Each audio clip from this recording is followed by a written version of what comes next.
One, two, three. All right, we're on. Yeah, so you were saying that there's those guys talking about Yeah, I had a guy. making sure they've been through the thing that they're walking you through. So that's what I say to men Yeah. when they're choosing someone to work with, is make sure that those coaches have walked through what you need to work through. So one guy came to me and joined my group yesterday, and he said he'd seen, the Rollo Tomasi, the Rich Cooper, the Red Pill guys, the Manosphere guys. And he said, you seem to be the only one that's actually broken through to the other side and live in a different way while going through that system, which is true. And I think that a lot of those guys in the Red Pill space, they get stuck in arrested development. So they're still in the first half of life, the morning of life, which is that status, money, women, frame, whatever those tenets they run to. And I would never say that I was red pill. The book Rational Male has a lot of good stuff in it. Yeah. But it's good for the first half of your life as a man. Yeah. It's not good for the second half of your life. You look at those guys that are in that space, they're at least in their 40s, some are in their 50s. And it's not like that. To me, I look at that and I go, those are the guys I don't want to end up like. And this is what the guy that we're talking to, I've had this a few times. So is this arrested development, like you're saying, or potentially a delayed onset development? Because it's like they're in an early stage of development in a later stage, potentially, I mean, the main figureheads in that space are in their 50s. Yeah. So I don't think anything's going to change at that point. Yeah, but there's this thing where it's like we have this late start in a lot of our initiations because the pathways or the guides aren't there at the appropriate timing at the moment, Yeah. So it's like with a lot of men you work with, and I see it a lot with people who come through, life comes for them and there's some stage of like breakdown, and then it seems to catalyze the next initiatory thing that they haven't worked through yet, like the opportunity didn't present itself or someone didn't put their hand out and move them into it earlier. So is it that they're stuck, or is it just that it started later? No, I think those guys are stuck. Okay. Yes. And I think they're in arrested development. And the reason I think that is because around that 35 to 40 mark, you will start to get initiated by life. And you'll see one of them, I think it's Rich. He got divorced at 39, 40. And I don't know the specifics of it all, but I think then he ended up in a relationship with single mothers that he speaks out against. And right. he didn't really graduate into the afternoon of life, which is more of the taking away from the money status, external, that real younger male, like the younger male. And that suits, I'm sure he works with guys that suits for that time of life, that first part. That spectrum. Up to about 35. But if you're still in your 50s acting like that, to me that represents a lack of integration and a lack of taking up the call. And that's where I think those guys are at. Yeah, yeah. And I think what happens, and Jung talks about this, is that if you don't take up the call for individuation, which is to become whole or meet the true self, you just stay in arrested development. Stagnation. And this is what I think we touched on this last week. My father had that opportunity in his 40s, and then he stayed the same until he was in his 80s. Yeah, He didn't change. Yeah. So I think that a lot of men that go through that space, I didn't go through the red pill space. I took what I needed from it, and I looked at it, and I was like, some stuff's good, some stuff's not so good. It's more there's the information and then what's done with the information. And I think this is where the clash happens. And I think that when you go into that afternoon of life, when you do graduate, when you do cross over into the afternoon of life willingly and face yourself, you operate from a very different level. And that's what this guy that joined my group yesterday was saying to me. He's like, you seem to be the only one that's actually combined the two and crossed over into more of a mature space, because I talk about the separation from the mother, the psychological aspect. Those other guys are just operating from pure biology, basically. It's like just sleep with as many women as possible, date, make a lot of money, get on steroids. There's a rejection of the integrated version Yeah. of the initiated man. So they stay in boy psychology. Yeah, yeah, yeah. So I mean, would that be the Peter Pan thing? Yeah, it would. Mm. And so the The Peter lost Pan boy. needs the older man too.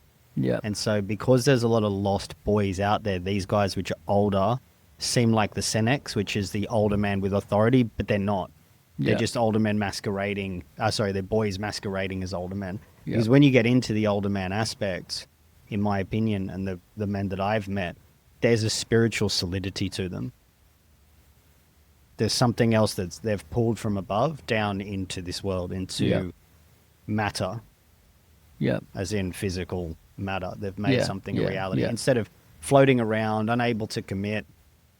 That's why you see the guys in the red pill space. They say, like, don't get married, don't commit, have lots of options. That's all the puer eternus, which is the eternal boy. yeah. And yeah, look, I was that. That's how I can see it. Hmm. And once I gave that away and moved into marriage and fatherhood or incoming fatherhood, it's completely different. None of that stuff satisfies you No. after a while, and it becomes boring. It becomes empty. Yeah, I mean, if I think of the stage where I was moving around in those circles, the thing that snapped me out of it was like realizing that it was damaging being in that space. But it's like the boyhood and the layer of acceptance and being part of the group Mm-hmm. mentality. It exacerbates the experience. It eggs you on Yeah. and romanticizes this boy nature, power and satisfaction and pleasure, but the deeper layers, which, like, for me, it was having to like look at the shadowy parts of that and make a decision. It's like, keep doing that forever for sure, but it can only take you so far. Mm. We've spoken about this a bit before, sort of the depth that the devotional and committed thing takes you to, that way of relating. Can't get there. You've only got your lifetime. There's Yeah. there's a certain amount of sand in the hourglass, and so if you don't commit to something, you're never going to get to that level of knowing and experience and depth. Like in a lifetime, just on the layer of partnership and the feminine. Mm. If you get a whole lifetime with someone from between 20 and 30, you're going to only really get to know and experience a fraction of them anyway. So imagine a lifetime of like only ever getting, that deep. Well, I had that. I did have relationships for, a year or whatever here and there, but it was nothing deep. It was based on intensity. It was based on mainly sex. Yeah. That was it. And that is one of the calling cards of the boy psychology, this inability to commit. In fact, and I'm doing a course on this soon, the one trait I look for in a man to see if he's still, one, a boy, and two, attached to his mother or the mother construct, is a lack of commitment. So he won't be able to follow through on commitments, obviously. He won't have a proper vocation like a job or purpose, and he won't be able to keep a relationship past 6 to 12 months. Those are the hallmarks of it that I look for. Or it's all underwritten by lack of commitment. So they'll start something new, and then they'll go to something else, then something else, then something else. He won't follow through in his commitments, and he'll fold when there's responsibility that needs to be taken place because that mother complex is pulling him back all the time. And it's a gravitational force, man. It's big. It's really big. And I don't think that those guys in the red pill space have adequately psychologically split. They live a biological life, not a psychological life. And those guys haven't adequately moved from that construct because they're still driven by the feminine. They're still driven by that maternal complex. Because if you're hating women, warning against women, fighting women, all of that stuff. And I used to do that. I used to call out feminism, and I've lost interest in that because that was only one side of the mother I was still attached to, fighting another type of mother construct, which is four of them. And so those guys, whenever someone is like speaking out against feminine behavior or female nature, which I think you should know about, but fighting against it means unconsciously they're still bonded to it. So they're not actually mature, psychologically adept men. They're holding on to relevance that is well past their chronological and biological age, because psychologically they're still very young. Yeah, it's that idea of what you resist persists. Yeah. Hey, so it's like if you're locking horns with it, it's not going to go anywhere, is it? No, you're just You stuck can't in a move beyond stalemate, arrested development. Okay, yeah, I'm with you now. Yeah, so in this crossing of morning to the afternoon of life, which is really what I walk men through, is the power of that bridge where you have to dismantle and separate from it. Part of that is to stop projecting your pain outwards. Yeah. I've done that. I did that for many, many years. And where you start to undo it is to say, okay, well, where am I projecting my anger, my resentment, my fear of intimacy? Because these guys have a big fear of intimacy. They can't really go deep, really anywhere. Like you'll see that they operate at a very surface level. That's why it's money, muscles, game, and frame. That's all superficial. I said that to you recently. I said, I'm working through that afternoon of life period and understanding how I stand in that. Yeah. Because I was very good in the other world. Yeah. The earlier world, in the status and money, muscles, game, and frame world. I was good in that. You know, the martial artist, the tattoos, the bad boy, the playboy, all of that. I was very good in that world. Yeah. So breaking all that apart, separating from the mother complex, getting married, becoming a father, that's pushed me into that afternoon solar masculine world, like the true solar masculine of like deep commitment. Yeah. A deep ability to go inwards after initiation. Yeah. Yeah. Yeah, and they'll continue. I like the morning and afternoon framing because it's like it's very condensed and simple. Yeah. I've worked with the frame of the seasons for a while, and I'm trying to remember, but I think it's about 42.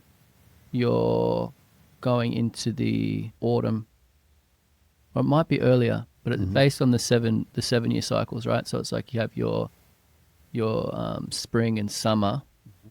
Coming out of summer would be the end of the morning, I think. You know, so and then you're into the autumn and then the winter of life as well. You know, similar type of frame, but breaking it into 4.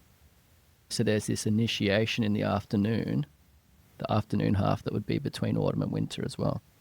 So there's this other deepening that I think is probably what lands you in that Senex archetype, like actually landed there. Because the thing with initiation is a lot of people see it as something that's like happens in the moment and then it's done, but it's like there's this approach and integration either side of it, right? And I think that takes a lot of time currently. Like it requires a lot to comprehend what it is that you've been through, because it's not as clearly defined or clean cut anymore as the old pathways. There's a lot of room for guidance around it. I think that's what, you know, the men are probably finding when they come to you. Similarly, when they come in to get tattooed, it's like, I hear this all the time where people will say, I don't have anyone to talk to about this sort of thing. You know, I don't have anyone to talk to about this. I'm having it with nearly every client. Same. But then, you know, I'll hear it repeatedly that people don't have anyone that can really comprehend what's happening or that they can voice that to. So it takes longer. We're kind of like stumbling around in the dark a little bit. Yeah. There's talking to, and then there's relating to as well. Some of the guys that I've met that you've tattooed have gone through processes I've gone through and you've gone through, and they just seem to line up at the right time, which is usually a breakup. Yes. Breakup is really, I think breakup and separation are probably the most painful thing we go through, I think. So it could be, and separation is meant to continue happening. That's why when I started to track it, the first separation is birth. Yep. So you come out, that's your first separation from the world you know. And then there's different types of psychological separation. This is why abandonment wounds are so prevalent in childhood, because we get separated. And then there's usually an exiling at around 13 to 15, maybe 17, where you might get cast out of the gang at school. Parents will get divorced. There'll be another separation. Yeah. Then a sense of, or lack of a sense of belonging is going to start to emerge. And then you go out into the world and you've got to fend for yourself. There's another sense of separation. And then so there's these levels of separation. Then the big one comes at about 35 to 40, where that opportunity to go into the afternoon of life is life inviting you rather than punishing you. And that is usually done by separation. It might be the death of the father, like that happened to me, or a breakup, which also happened to me at the same time. And so these separations, because it's the separation from that ego consciousness that's been running the show and moving into that contact with the material of the self, the true self that wants to come through. So it's, again, back to that sort of performance and purpose-based thing, but I think it's a little bit bigger than that, rather than just allocating those two words to it, of performance and purpose. But it's a much richer and deeper part of life once you get on the other side of it. And so when I see those guys in the red pill, the older guys that are running it, or the figureheads or the talking heads of it, I look at it and I'm like, again, my fear is ending up. My fear was like, I don't want to end up like that or be associated with that. There's no way.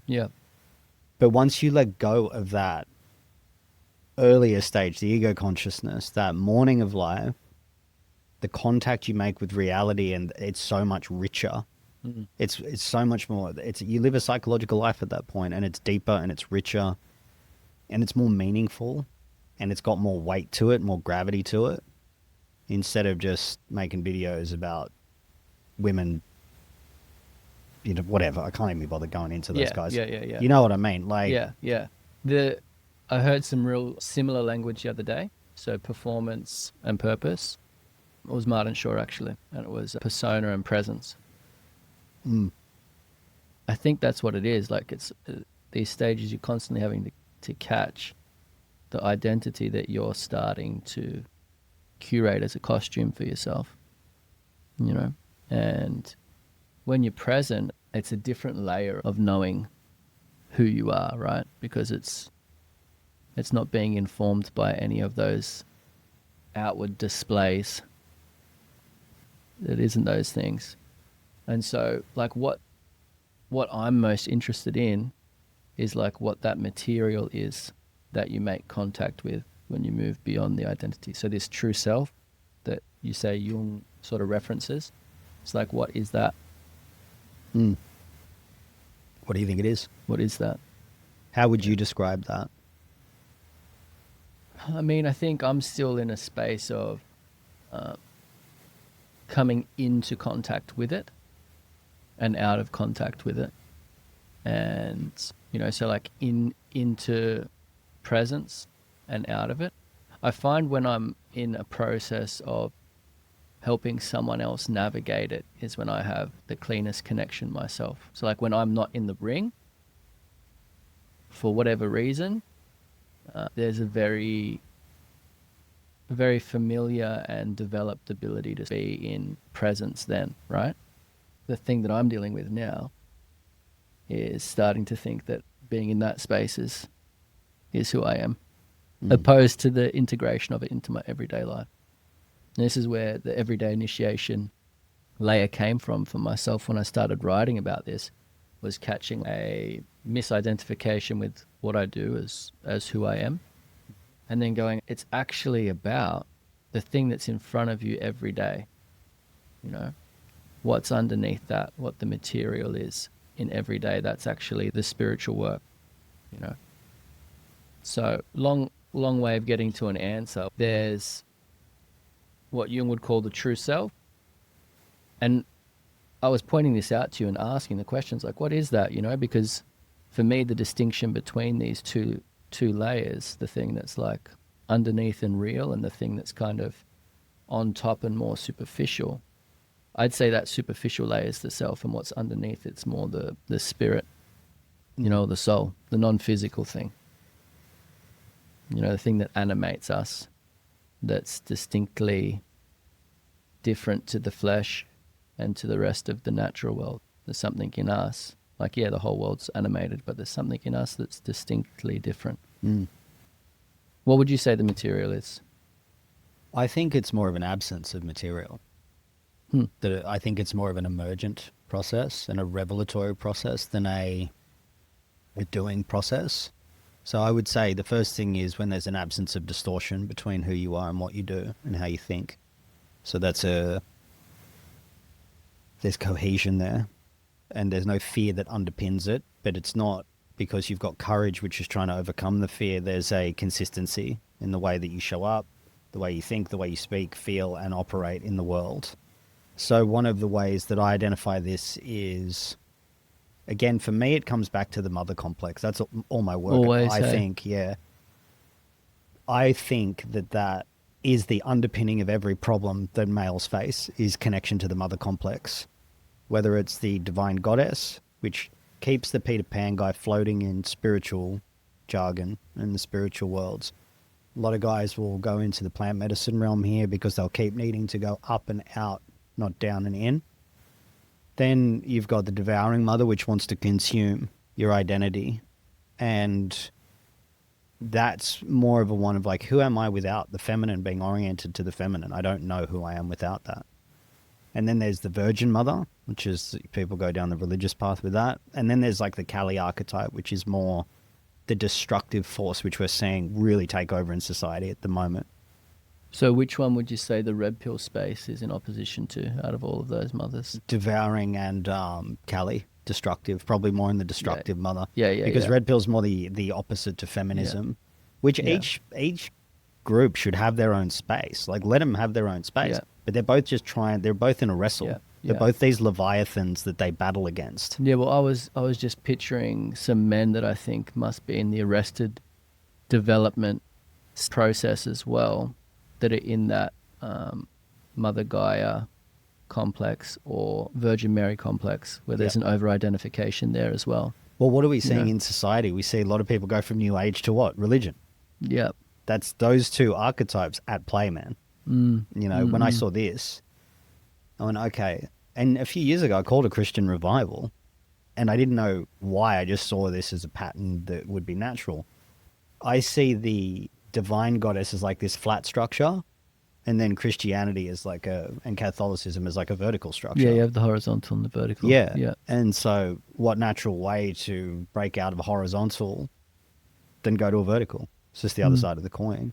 And quite often what you'll see is the devouring mother that consumes, which is usually smothering, will then start to pull in the attachment to the Kali destructive one, and they go and fight that. That's what I did. Right. So it'll be the mother that wants to consume your identity, then no, I'm going to fight against that identity by pulling in the Kali destructive female archetype in that to fight against. And that's where I find my defiance and differentiation, but the same maladaptive way. Flat to vertical, goddess to virgin mother, consuming and devouring to destructive and reactive. Yeah. It's pretty, like, once you see it, it's pretty... Yeah, it's pretty obvious. clear. Yeah. So to go back to the question, when you have broken free of the orbit of those, like, black holes, they're like black holes, like, even it's difficult for light to even escape, and it pulls everything into its orbit. It's got so much weight to it. And the ego and what you learned in your programming from a young age is going to be pulled by that. And the minute you get to breaking free from it, it's like that orbit pulls down and tries to pull you back in through sabotage. And then you usually jump back into it. And this is where guys will, what they'll do, they'll start a new project, get a new relationship, leave the mother of their children, have an affair, buy a red sports car, whatever. Yeah. Right? Yeah. And that's what they'll do. And they'll just keep running that over and over and over again. Whereas pushing through the commitment, staying true to the commitment, staying true to your word is how you start to break free from that and stop projecting that onto an entire gender on both sides too. Women do it to men. Yeah, and 100%. men do it to women. It's like, stop making an entire gender responsible for maybe 3 to 5 people that hurt you. Do you know how ridiculous that is? Mm, That's possession, though. In my opinion, that's a form of possession of that complex. So, because you get the Puella Eterna, and then I think it's Puella Eterna.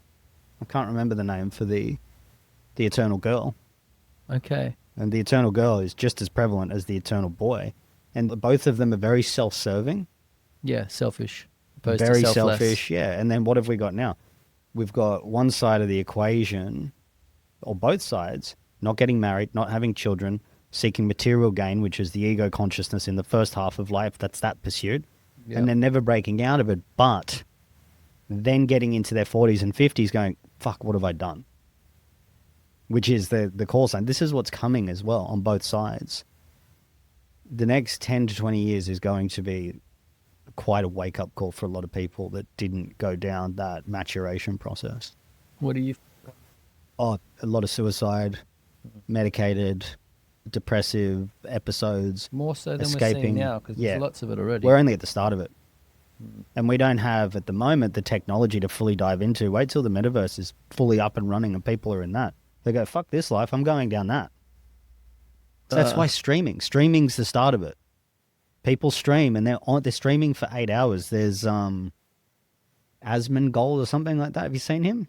No. He's kind of like a hippie looking dude. And I saw him on Instagram, hit his Rumble profile, and every day he's just streaming for like 7 hours. What's he streaming? I don't know. I haven't sat through one. I don't have time to sit through a 7 hour thing, nor would I want to. What is it? Just like he's streaming his every day? I don't know. I think every day commenting on things, reacting to things, his whole life is on that.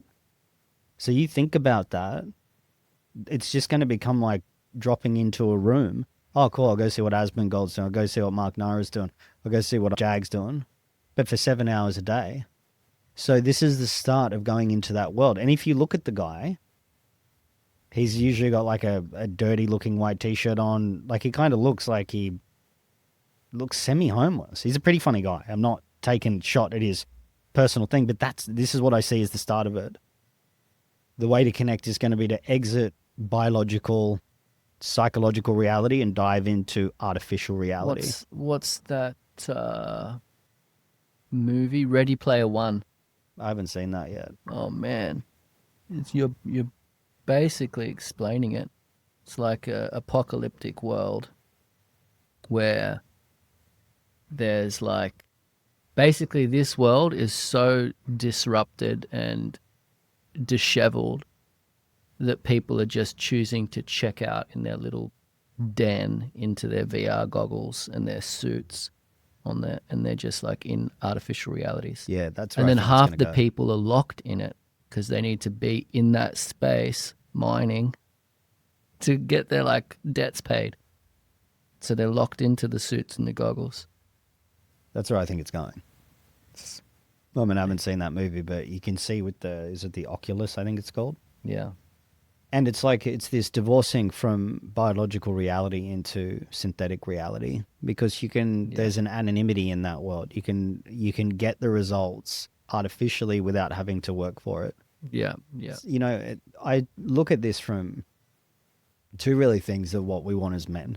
One is more than enough money to live, and two Yeah. is a peaceful relationship with a woman that respects us. That's really it. When you really break down everything else, both of those are a sense of security, love, and connection. Most men will do a lot of jobs they don't really like to do because we're more workhorses. We can get through it. We can do that. Yeah. We're not really seeking happiness so much, or we don't need to feel good to get a sense of purpose from the world. So I think that if we've got more than enough money so we can take care of the people around us, plus a woman that's peaceful and loves us, loves and respects us, that we're attracted to, I don't really think there's much more for that than men. There's a sense of purpose, and I'm not talking about greater activities, but when you boil it down, these are the two things I think men will find contentment with. More than enough money to do what they want and take care of people, and a woman that brings peace and love into their life. That's where I think contentment hits. And then once you've got that, I think purpose and bigger tasks can start to play out a little bit. Yeah. Like I'd say there's a third, the woman and the family, the home, you know, and then like work and doing, purpose. And the third one, and this is what we were talking about yesterday, is being and communion with the thing beyond you, you know? So it's like, that's when you start looking at your spiritual relationship and the relationship thing beyond the physical. Because both of those, the purpose and the money and the being able to provide, and then the family and the love and the connection in the home, it's like that's all the material space. Whereas connection to the thing that's beyond all of that, like I said yesterday, I think life is just one big approach to the initiatory threshold of death, right? So that third aspect really starts to flicker for people towards the later half of the life. Mm. You said you've been thinking about death a lot lately? Multiple times a day. Yeah. And Through I the was saying night. I've been thinking about it for a very long time. I love digging into this layer. I've been thinking about it for a long time, but not as prevalent as recently. I'm talking like waking up in the middle of the night thinking about it. I was thinking yesterday, and I got choked up on it, man, yesterday, because I woke up thinking, what would I be like if my wife died? And my first thing was like, I just go back and listen to all my voice messages from her so I can hear her voice. Yeah. And I was like, I started to get emotional from it. I'm like, Yeah. I can't even think about what my life would be like without her or my Bit family. big, hey? Yeah, it's really big. So, I mean, you've got kids that are, 8, 7, 6. Yeah. So you've had that connection for some time now. For me, it's very new. So I'm only a couple years into it. So Yeah. for me, it's like the most precious thing in the world to me is my family. Like there's nothing else. Then nothing else comes close to it. And so for me, death had been activated in the preciousness of having that. Mm-hmm. And there'd been things coming up around grieving my dad, who died 3 years ago. That had been coming up, grieving an aspect of myself, thinking about what it would be like if I didn't have my family, which is a beautiful thing because, like, every day it makes me so present with them. I get home and I walked in last night. I'm like, oh, how good is it to walk into my beautiful family that I love so much? And I'll Yeah. say that to them Yeah. as I walk in, which that hasn't been something that I ever experienced. I never witnessed that being modeled from my parents or anything. Yeah. And, I sent my wife a message this morning saying, thank you for being the best woman I've ever met and giving me a family and being the mother of my children. Like, our children are going to be so lucky that she's their mum. And I'm sure you think the same about your wife. Yeah. And Yeah. each person has their own experience and their own honoring of that. But I'm like, I feel, we were talking about this on the weekend and I said, I didn't think that I would ever be able to have this, and just, she was lying out on our balcony and my dog was curled up next to her and you can see the little bump because the baby's coming through. That stuff has brought me so close to death, which it's like, I don't want to waste time anymore. Yeah. And especially with what I'm consuming, what I'm putting out, like, what am I doing in the world? What are you trading your time for? Yeah. Yeah. It's And big, that's man. that's the death part for me, which is, my actual biggest fear is not being around to take care of them. Yeah. Yeah. It's a huge, huge fear of mine. Like, I've got inheritance planning already being set up at the moment. I've set Joelle up with assets, so if anything happens to me, she's taken care of. Like, my whole priority is like making sure that they're okay. Yeah. Which Yeah. that brings you closer to death as well, because you don't think like that, in my opinion, until you get close to that death, I think. Interesting. That's what it's been for me anyway. No, I'm tracking you. Yeah, I had to rub noses with it a bunch of times, man.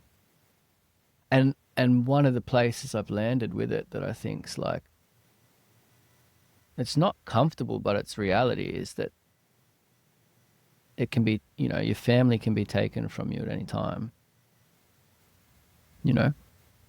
So there's that layer of, you want to appreciate it. But in the end, you just have yourself and the thing that you're going to be moving towards, like crossing that threshold towards when you die.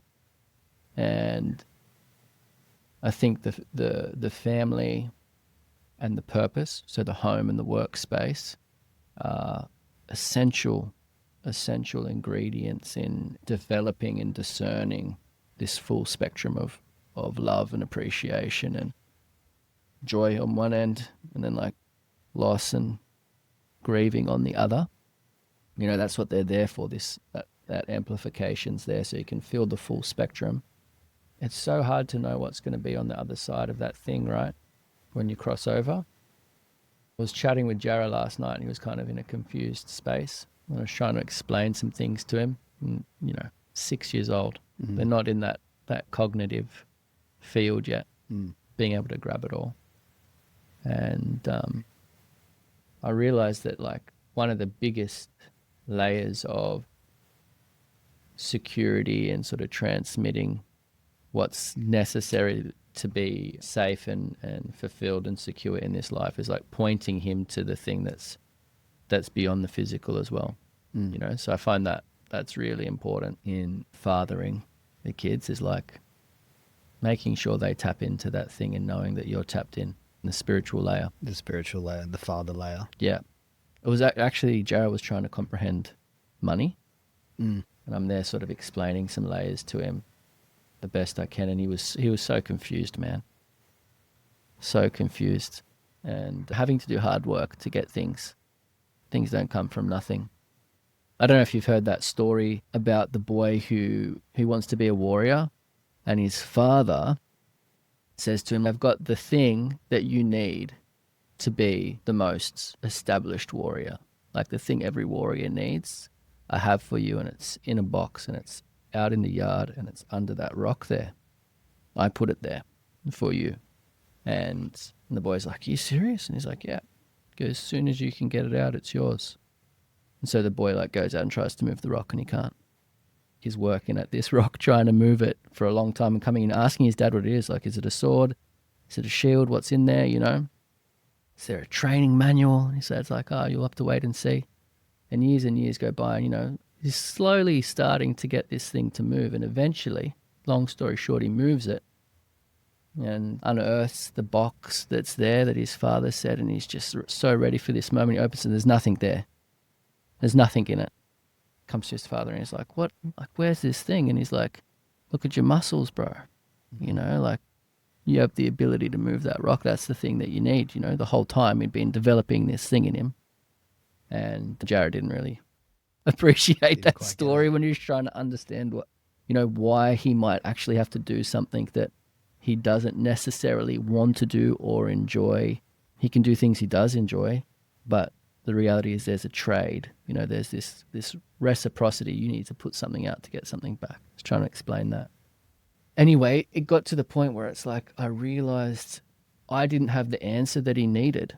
And so he was still in this state of confusion and despair. And it's like, well, where can I point him for this answer? And I know where for me, the answers that have been there for my deepest contemplations have come from. And it's beyond the physical space. Mm.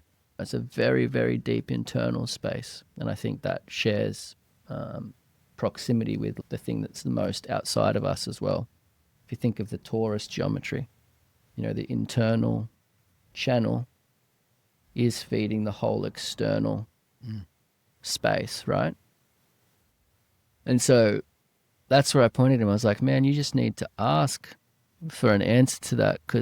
And he's like, how do I do that? And I was like, just close your eyes and tune into like what's moving you, like what's animating your heart and your breath. And there's actually something that's doing that.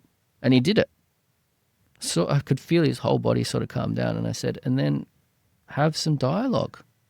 Like, this is how I'm feeling, confused. Dad doesn't have the answer for me. I'm asking, and I'm like, and so ask from beyond yourself. And I felt his whole body just calm down and drop. And I was like, you got to point him to the mountaintop, It's interesting with that he's searching for a connection and answer to the father, and it comes through the father. And I think that in that space, I think that's where we need to go to. It's that second half of life, the afternoon, where you can actually start to develop that relationship, past the material. Because what are like perfect analogy to what we've been speaking to, your son, who's in the morning of his life, Mm. talking about money, Mm. which is the material, right? Trying to Yeah, yeah, understand yeah. the material, Yeah, and you're guiding him to connect that material with the immaterial, yeah, so to speak. yeah, yeah. Well, the world is so material now. It's all material. Yeah, it really is just like I think I used the word succubus yesterday when we are talking You about did, yeah. this. If I think back and I'm like, there are stages where at his age, you would be out on a literal mountaintop seeking vision. You know, he was on his bunk bed and I'm telling him basically to pray, right?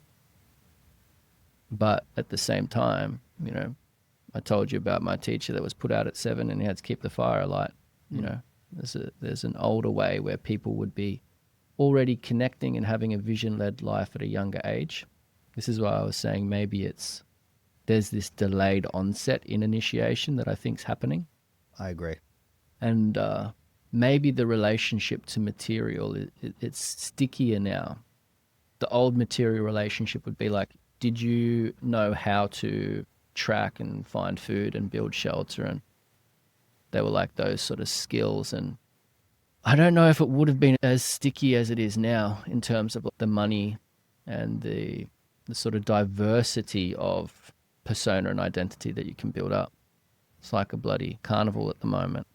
You know, it's pretty simple when you go back. So there's that complexity now that I think is why it's like, you know, that room of mirrors, there's just so many different distortions. It's almost hard to find your way out type of thing, right? And just thinking a fair bit about where you're at with things, you know, just as a mate, spending more time together. And I mentioned a couple of ideas I had around what could be supportive for you, right? That sort of idea of like maybe some more tattooing, sure, but, you know, potentially hunting, potentially some type of vigil. And I was like, the ones that are like, well, I mean, all of them really require this sort of distance from the material. They're about security or like going through whatever that challenge is, having a layer of perseverance and connection to the thing that's not material. That's the whole point of them. A lot of men are in their 40s and they haven't actually been out in nature without anything material and just had to be, you know, and drop into who they are and what this experience is on that level that's completely encircled and removed from all of the distractions in the world. The amplification then is so strong, so easy to get that connection. It's like it's actually right there, but it's not easy in the everyday world to remove yourself and open that up. So a very simple and old thing, but yeah, I think that's probably going to start coming back in with a lot of the men I'm working with anyway. You know? There's definitely, it's like there's a call that's gone out to that, and it's getting more, it's like it's filtering through the collective masculine psyche where men are going, something's not right. This isn't really what I want. This isn't how I want to act. And getting back into nature and being divorced from your comfort is super important. Most men these days, or most males, they don't even work hard. They're not even prepared to like work hard at their job. They don't want to get out of bed in the morning. You know, and these are simple things of commitment that you will stay soft and fragile the more that you try to resist that. It's satisfying doing a day of hard work, whatever that looks like for you. You know, it's usually some guys that'll work hard in building won't do any work psychologically or emotionally.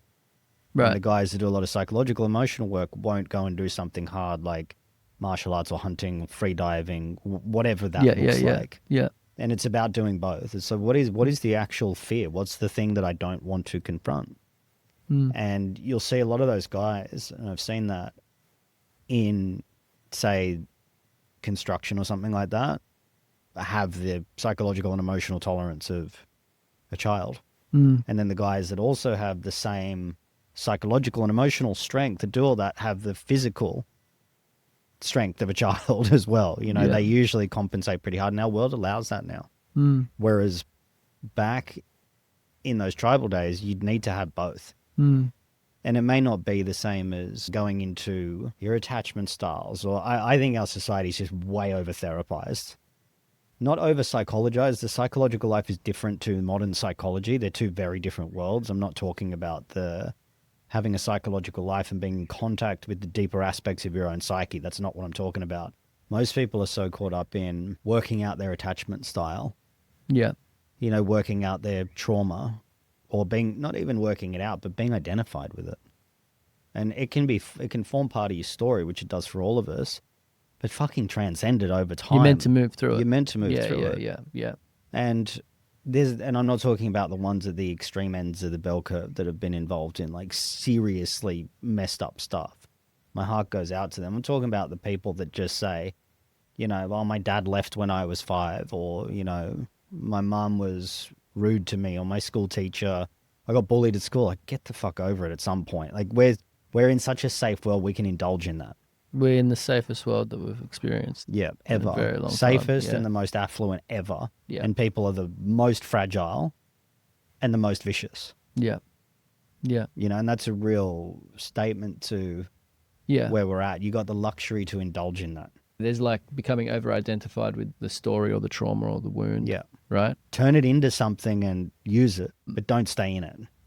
I had a chat with someone recently who's a psychotherapist, and she was saying that she's noticed people over-identifying with what we talked about last week, being in the liminal space.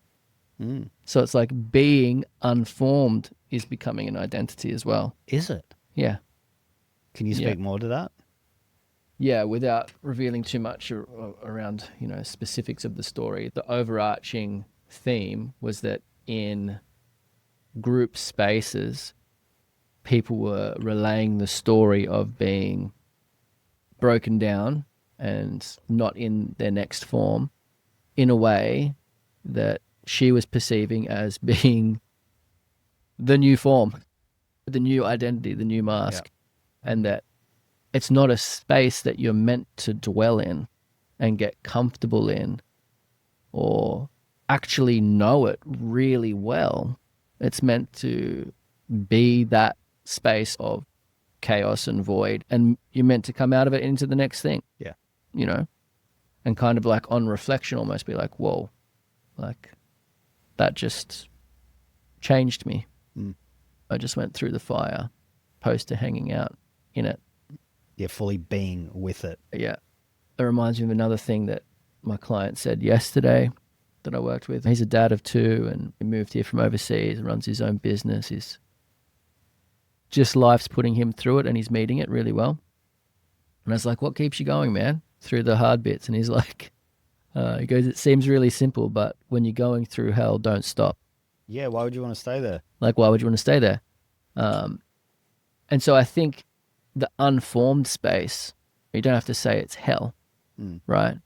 But it's definitely a space that is, for myself, from what I see with a lot of people, it's testing.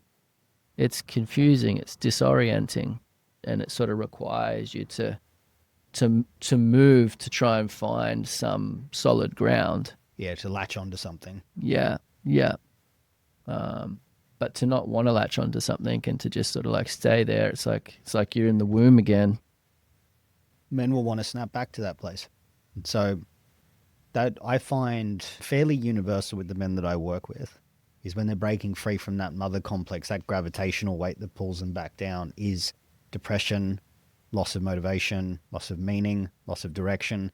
They don't know who they are, and then they aimlessly wander. That's the sabotage mechanism I see so often. Yeah, the eternal wanderer. The eternal wanderer.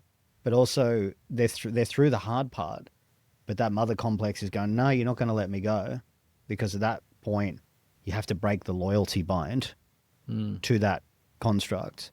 And then what happens? Men will go and snap back to the original programming and not actually complete the journey. That's the whole point of it. And I see this. They go, oh, cool. Well, let's lose some weight, which is great. But let's get a new body. Let's get a new woman. Let's get a new family. Let's get a new country. Let's just go somewhere else and go back into that starting over instead of going, I'm in it.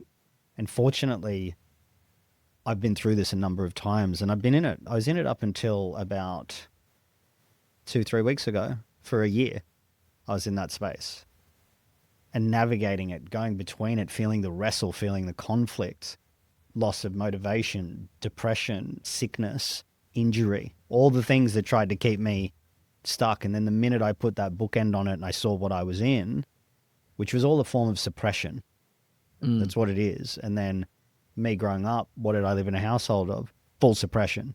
Yeah.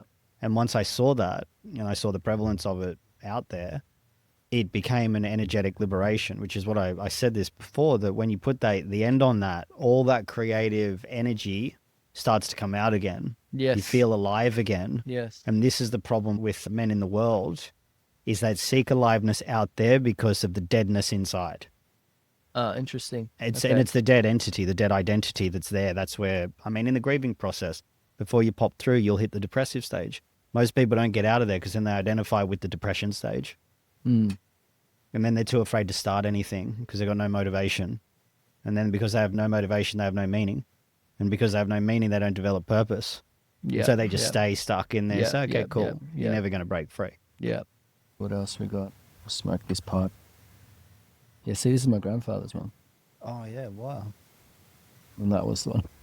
Holy shit. So similar, hey? That's insane. Isn't it? Yeah, this one's like old, made in England. Crazy, man. Crazy. Yeah, the meaning and purpose bit is, it's where a lot of people come into contact with like what this layer of initiatory work is. Mm-hmm. Meaning, purpose, integrity, values. I showed you that drawing, hey? The pathways to divinity. I think I did. We were talking about it a while back. Yeah, I drew it out where I don't know, I'm either just like lucky or blessed or like whatever the reason is. From as early as I can remember, for me, relationship with the creator has been there. Yeah. I haven't had to think about it. Mm. Just like from the earliest days of like just prayed and known very deeply that I'm actually in a relationship and communication with something beyond me. Was there a moment that catalyzed that, or is that just as far as you can remember? Just as far as I can remember. So it's just almost like I just take it for granted. But obviously it's been a real crucial thread in what connects me and allows me to have valuable exchanges with other people. Like I said earlier in the chat, people are like, I don't have these conversations with anyone, right? And I find for a lot of people that layer ends up being the end of the pathway or the processes that they're going through. They're trying to get to this point of establishing relationship, gnosis of, connection to, security from something that's bigger than the story they tell themselves in the material world.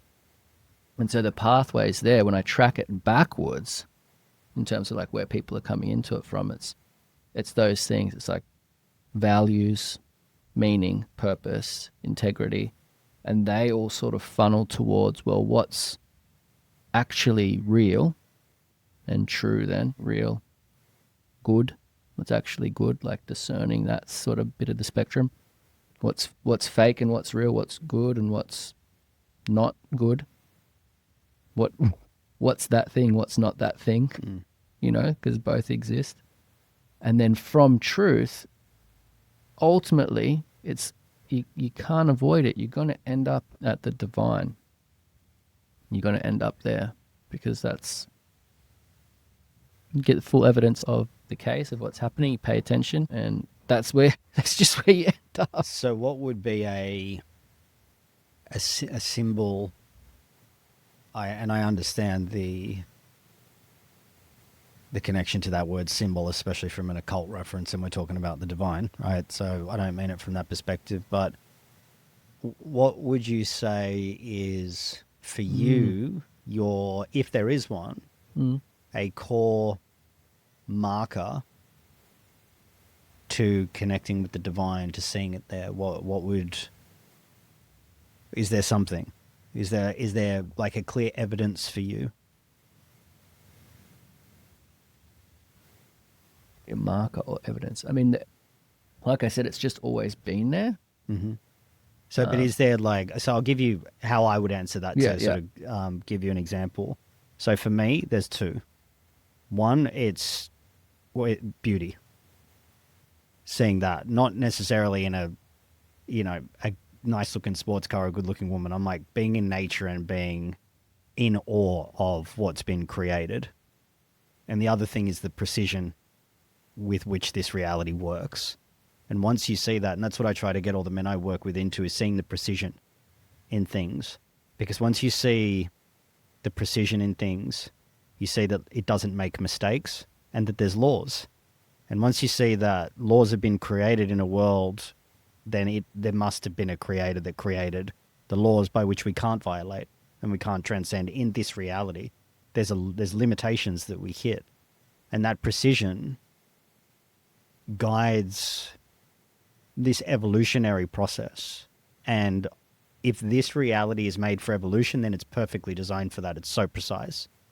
I remember, I don't know if you remember this, and this is where one of the ways that I saw it, there were two actually, and it was with you, it was I was dreaming about riding stallions, and I said, oh, I think I want to get horses tattooed on me. And you're like, I just booked a horse sanctuary to tattoo you in. Yeah.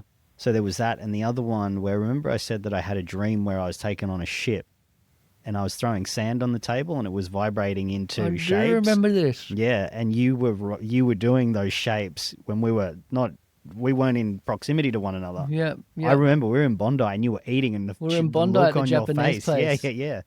And I remember the look on your face. It was almost like you're about to choke because you said, "Oh, any strange stuff been happening for you?" I said, "Yeah, actually, I had this dream where I was taken onto a UFO, and I threw sand on it, and it was lighting up under neon lights. It was moving into these geometric shapes, Yeah. and you'd been drawing those I've been geometric drawing shapes." in sand Yeah, on tables. yeah. Yeah. Yeah. Crazy. The thing about that, I remember I woke up with like red marks all over me as well from that. What type of red marks? Like, I don't, not burns, but like I'd been sunburnt in one spot. Yeah, that's so wild. yeah. Yeah. Well, on the beauty and About that stuff. man, if we start pulling out the vault of experiences, seriously. We'll get there. Yeah. So I use the language of dignified beauty, where, like, in terms of the pillars of the path and the process that I move people through for tattooing, like the initiatory instrument of tattooing. Our sixth pillar, so the final one, is dignified beauty. And that's about not just something that's beautiful in terms of symmetry and proportion and harmony. Like you said, it's like also awe-inspiring. It's something that's like you're inspired by, but it's terrifying at the same time, Overwhelming.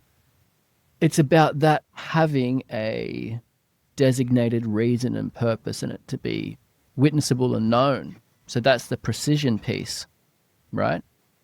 And so off your answer, the way I would clarify for myself that there is a divine intelligence is that orchestration of things and the perfection of it, which I see through pattern and shape, and not quantitative mathematics, not symbolic mathematics, but like sacred mathematics, sacred geometric structures, and then that relationship between the physical and metaphysical being modeled in all of those structures. So geometry really does it for me. It's like I can explain some of the most hard to grasp concepts when it comes to spiritual realities and how they overlay this physical one all through like drawing things. Like I draw things.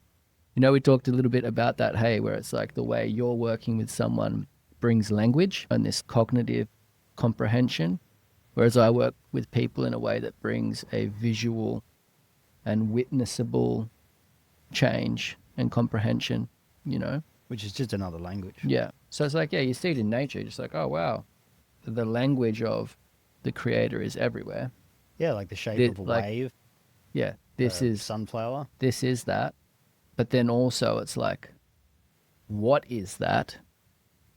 So a lot of people will start to allocate or identify the creator with nature, like nature's the thing, but nature is a creation, Not the creator. not the creator. Yeah.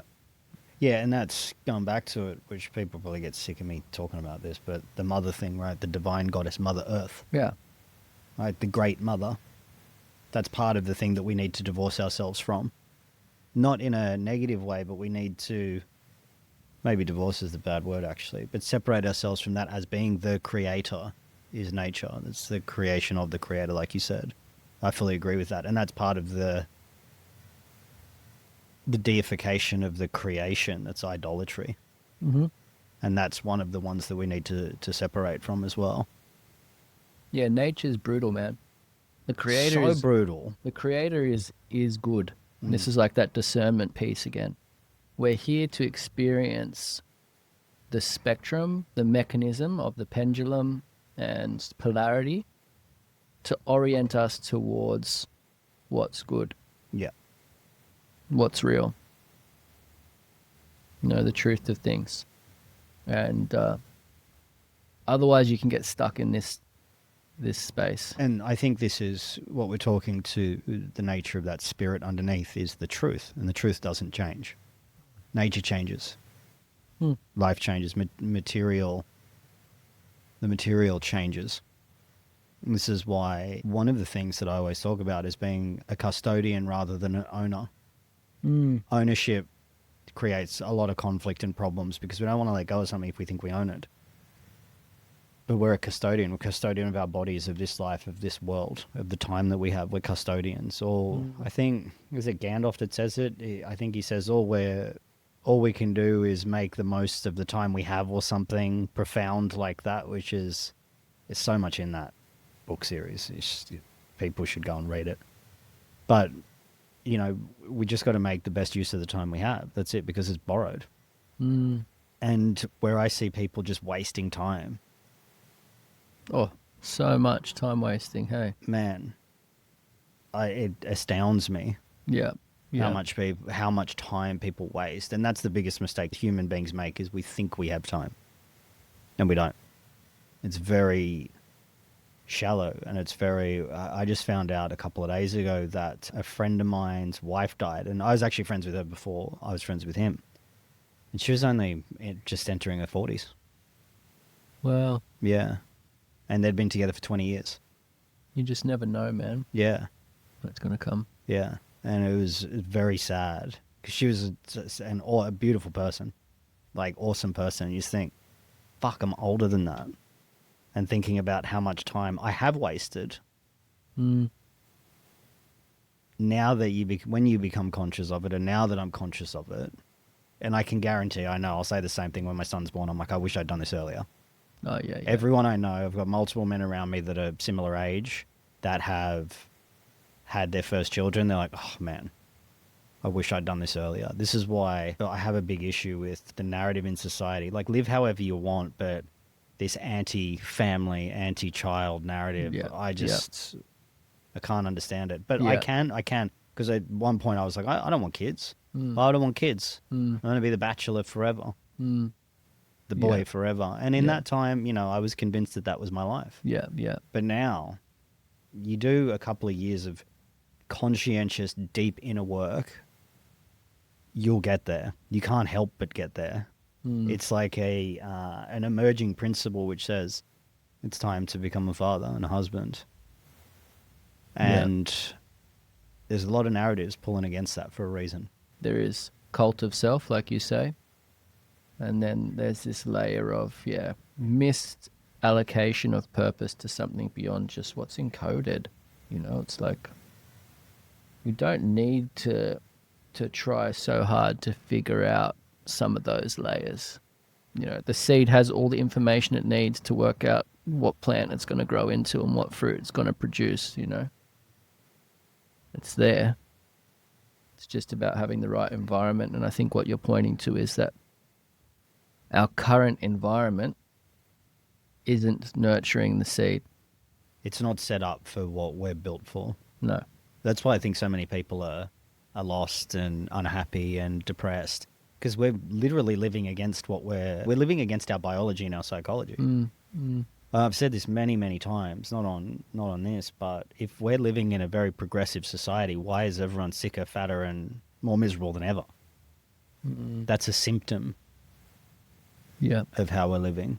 Yeah. And when you find these deeper connections to self, spirit, whatever we want to call it, we have to get into contact with that again. That's what, like, the men that we talk to, they've been through it. They go through the, oh, cool, yeah, the money game and then the women game and all that. And all of them arrive at the same place that I come into contact with. I think you go one of two ways. You go, bam, arrested development, you become like the red pill leaders, and you just stay there, because that's easy. It's easy. That life's easy. There's nothing overly masculine about that, in my opinion. It's easy. Yeah. It's easy to stay on your own and not be challenged in a relationship, or put Agreed. yourself at the bottom of the list because you need to look after your sick pregnant wife like I've had to, or having a child come in where you go, man, like buying a Porsche or some bullshit like that, or worrying about, you know, the way that I look or my shoulder width compared to my hip width. Like, are you fucking kidding? Yeah. Like, Yeah. I look at that and just go, man, that's easy. That's Yeah. easy stuff. Yeah. And it's like, I don't know if we've talked about this before, the idea of the monster initiating the wimp. No, I don't think so. So it's like the monster's the toxic male, Mm-hmm. you know, the one that's probably in this sort of arrested development state. Yeah. And that particular energy initiates the wimp, the archetype of the wimp, the wimpy boy, because it's like has and does the things that they don't feel like they can. So they get impulsed by and inspired by that character that's out of balance. Yeah. And so they start moving towards it and want to be that.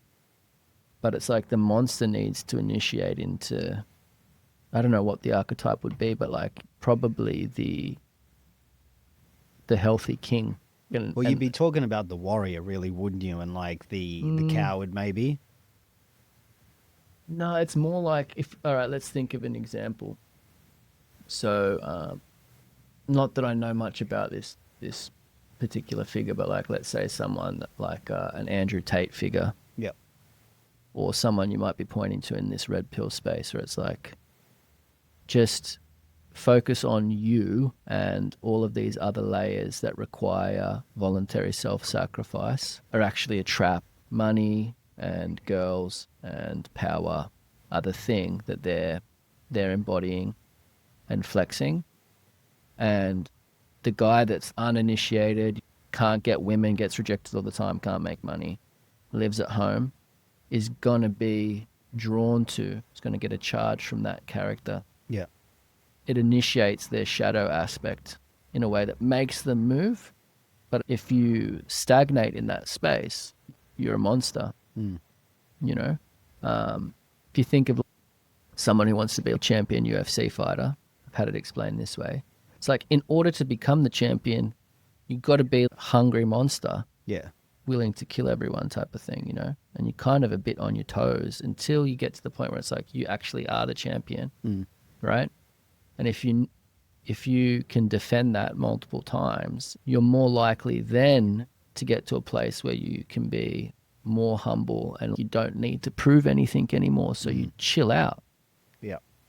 You chill out into that place of like, well, the guy that's trying to get into my place is the one that's like really hungry and the monster. I don't need to be that anymore because I'm already here. You passed it. You've passed it. Yeah. You know? And look, those guys, they serve a function for men at a certain age in their life. That's why they've got a spot. Yeah. And I think what they do is they provide the antidote to a society that hates men. They do. They provide a sense of belonging, because all the manosphere is a bunch of tribes. Right. That's all it is. You look at it, it's like it's a bunch of tribes of men. It's the way of the gang. Donovan wrote about. Mm. The way of the gang is the way of men. That's how we operate. We've always operated like that. We'll always continue to operate like that, but it's an immature sense. So they look to these figures that are older, been through it. They warn them against the things that are pushing against them. So it's a self sort of fulfilling prophecy with that. It's like, cool, all women are telling you you're bad. Now we'll get the figurehead saying, yeah, all women are bad. It's so like, out of great. shape. Cool. It's so out of shape. So just to share my experience, right, before being a dad, so coming through teen years, the things that inspired me or drew me in, which might have been elder men in these other spaces, as soon as I became a dad, I looked at them like, oh, they're not dads. They don't know this thing that I'm going through that's very real, that's changing me, that's shifting my priorities and making me less selfish. And so I started to see that layer we've been talking about. I'm like, oh, they're actually not initiated men. They're all young boys dressed up in these costumes, holding these places that like, oh, that's the last place I'd want to be now. Yeah. It's the last place I'd want to be. And then this amazing layer happened.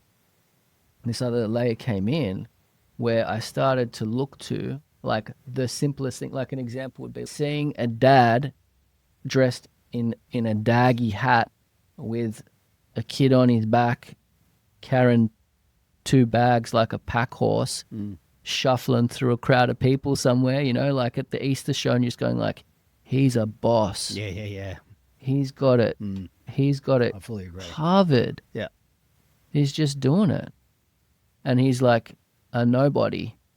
No one would even notice or acknowledge the achievement that's there underneath in the humility of that character, you know, and it's like, and then you start doing things like going to a school drop-off and you're like, oh shit, they're everywhere. Yeah. Yeah, it's like a world you step into that you don't see prior to that because you're not looking for it. Yeah. The funny thing is a lot of those guys in the manosphere space that are up there, they have kids, which I was saying this to our friend James. Right. That just becoming a dad doesn't, because he said, you know, becoming a dad initiates you into the king. I'm like, no, it doesn't. It's an invitation. Yeah, it's an opportunity, but it doesn't automatically initiate. That's why there are so many loser dads out there that don't step up, that don't take responsibility for their kids. Yeah. You know, and I think that's really important to understand. We were talking about this, and maybe we leave this for another episode, but I think that to really go into the initiation, you've got to face yourself. But I think that there's catalysts. Fatherhood is one. Separation from the mother has to be done. I don't think that you can fully step into manhood until that's done. And I think your father has to die too. Yeah. That's a massive one. Going through the birth of my first child process at the moment, with the death of my father, those two have given me a counterbalance that only one side can't give you without the other. There's physical mechanism there that's functioning in the hologram we were talking about last time. So again, I'm thinking visual. I got to draw it to like really explain it. But it's like, if you think of this sort of generational pathway or chain, okay, you have your youngest and your oldest living representative of that genetic hologram through time, right? So the youngest one coming in through birth, the oldest one, father, grandfather, whatever it is, leaving, actually change the ends of a link of that pattern. So there's a physical shifting, that dynamic, that obviously is going to have its correlation in terms of psychology and emotion and spirit. This isn't exactly linked, but it's in the pattern I'm talking about. So I was talking to someone about becoming a parent that I was tattooing, and we're also talking about raising kids. And an old pattern is that the grandparents raise the children, their children's children, right? And two parts of that. One is that the new parents are in midlife, usually coming into, and they're actually in the place where they're probably most capable of doing the things that need to be done that require their attention in terms of maintaining order in the community and all of the physical stuff. The grandparents are in the winter and the end of the afternoon, twilight Yeah, stage, twilight, right? the sunset. They're going down, and the kids are in the morning, so they share proximity in a Sunrise way and sunset to in where a they've way. come from and where they're going, and so they spend time together, and there's a relationship there that's really important. But also, they physically hold the story at the most furthest point, and they pass it on to who's going to hold the story at the other point. Yep. And then, so if you think the grandchildren and the grandparents link, they sort of wrap around the parents. When the parents become the grandparents, they wrap around their children to their grandchildren. You know, and so it's this like intertwining sort of pattern through time. Yeah, I hope that I get to become a grandfather. You will, because you had kids young. You will for sure. Inshallah. Who knows, bro? Yeah. You never know. Yeah. Life's gnarly, man. So we'll see. I hope so too.